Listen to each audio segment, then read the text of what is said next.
let's get it going here. The last time John Baldino and I spoke, he was at an airport. Where were you flying to? You remember Oh my that? gosh. Yeah, I was flying to, I think I was flying home. I think I was going back to Florida. Yeah, and I think you were sitting on the floor of some airport. We were Yes, trying to have, Chicago or something. I don't even remember. Yes. he is the CEO of Humareso. Did I say that right? Humareso, Humareso. Italian. Humareso. Hey, Yes, that's right. Gabagol. Okay, tell I'm a New Yorker. I'm allowed to say that over here. Gabagol. No, for real. Tell us who you are, what you do best, and give us a little bit of the origin story. Oh my goodness. So I've been in the You human. have to get closer here to actually hear you. How we doing? Yes. Okay. So I've been in the HR space for 30 plus years. Started actually in retail and personnel, and it's been a good run. And so for the last 12, I've been in HR consulting. So run Humareso as a consulting firm. It's not just me. And so have about 35 employees, and we're doing work all over the country and some international. What type of consulting? Let's get a little granular there. What problems are companies having that they need to bring you guys in for a solution? So it's an interesting question. It runs the gamut, right? So from the tactical, transactional, so HR experience as far as the employee life cycle, payroll, benefits. leave management, all that stuff. And then on through direct hire recruiting, HR technology selection, but then to the OD side of the world, right? Mergers and acquisitions, all of that, as well as inclusion and equity work, executive coaching, runs the gamut. So a lot of projects. So let's talk a little bit about your journey as a people leader. What have you learned about yourself at this stage of your career of how to build and grow teams that you're now having to practice what you preach and practice what you sell as a consultant? Yeah, I mean, I think a couple of things. One, HR has to be nimble. And so as a leader, I have to be responsive in a responsible way, which sounds funny, but I have to be responsive in a responsible way. What does that mean? It means that I should have some forecasting skills. I got to be able to have a sense of sort of reading the tea leaves, what's coming, at least a general idea so that I can prep for the organization's response. I feel very responsible for the 30-some people that work for me, as I should. Of course. And I think it overlaps into the way in which we provide support for our clients. Right. They've got to be able to do the same thing, and their HR teams may need support in that. C-suite certainly needs support in that.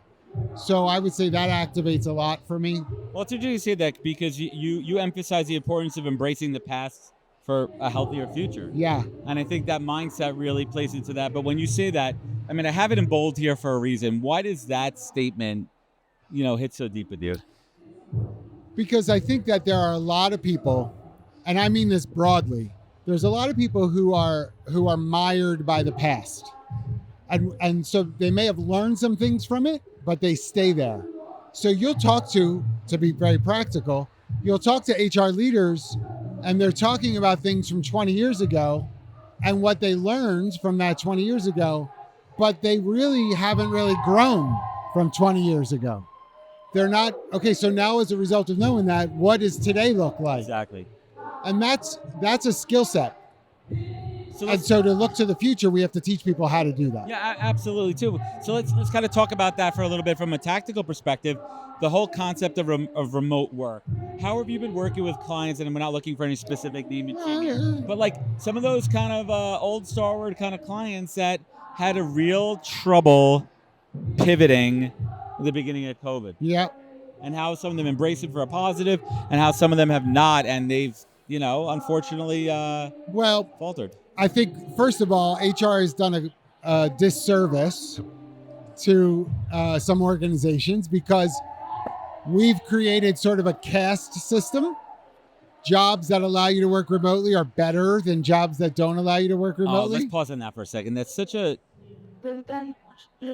Some people actually like and succeed and do better in an office because that's what they're wired for. And Yes. some people, I think it's also a bias. Not everybody has a cushy third bedroom they could use. That's right. There's so many people that are in small apartments, whatever their socioeconomic situation is, that Yep. are stuck with cats, dogs, kids, Yep. spouses, boyfriends, girlfriends. Yes. And maybe even, dare I say it, in a toxic environment where it may not be.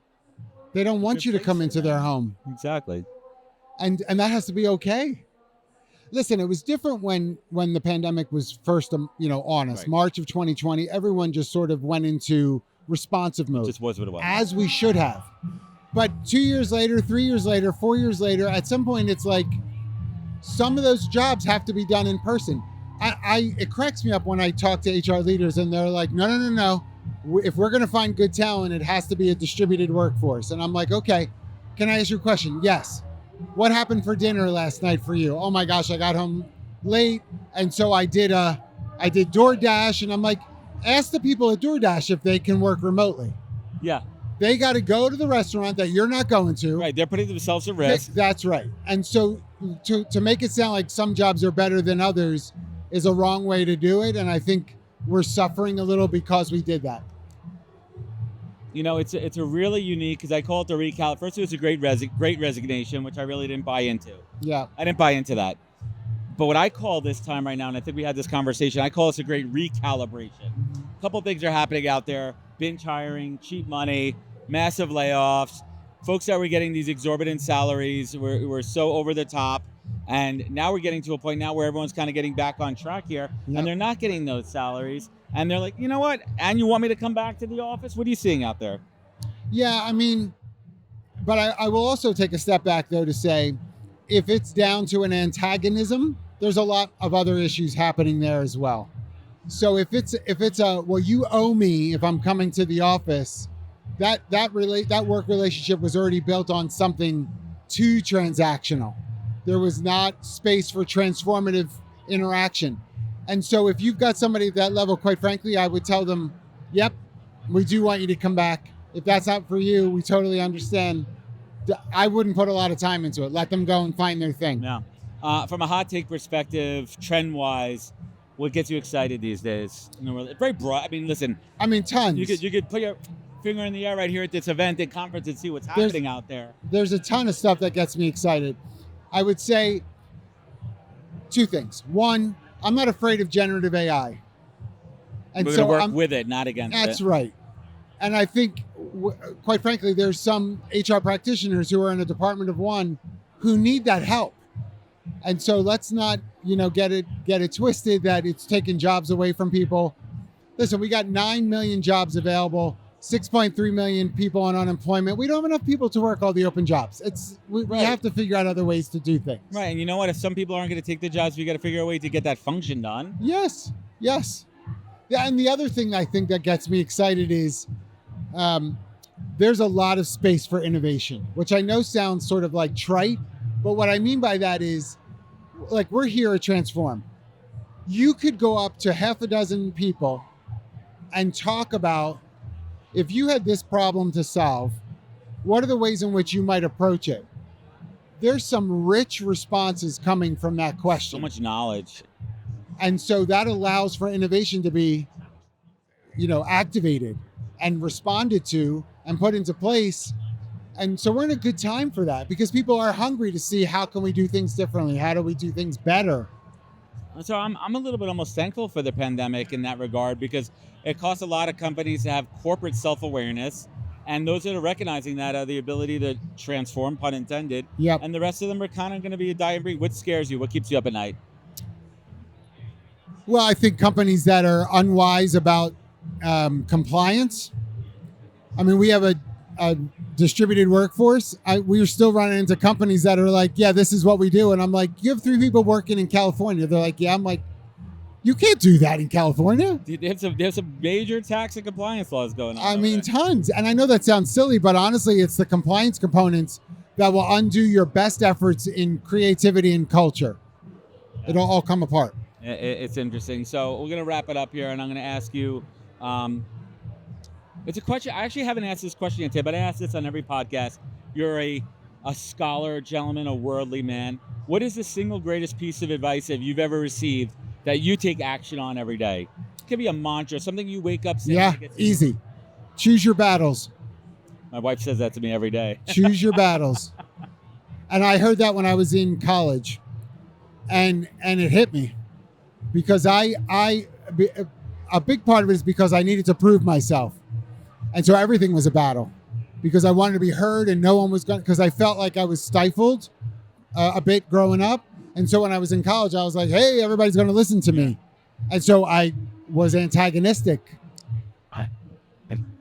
And now looking back on that, how thankful you are for taking that advice to Oh heart. yeah. And like defining who 100%. you are and what you stand for. John, I want to thank you. I wish you had more time to keep everything going here. We're competing against the award show and this wonderful placement of this podcast booth. I mean, it's talk about some. So when there's that feedback box, the comment, leave a comment on That's the way right. out. Suggestion I'm box. gonna There just it stick is. that right. That's right. I'm gonna fill that in there. But John, tell us where folks could find you. Where could they learn more? Where could they connect? Thanks, Adam. So obviously Humareso.com or John Baldino HR on LinkedIn. Awesome. I want to thank you so much and enjoy the rest of your conference. And I'll see you in a little bit. Out Yes, and about sir. Tonight. Thanks, Adam. Thanks.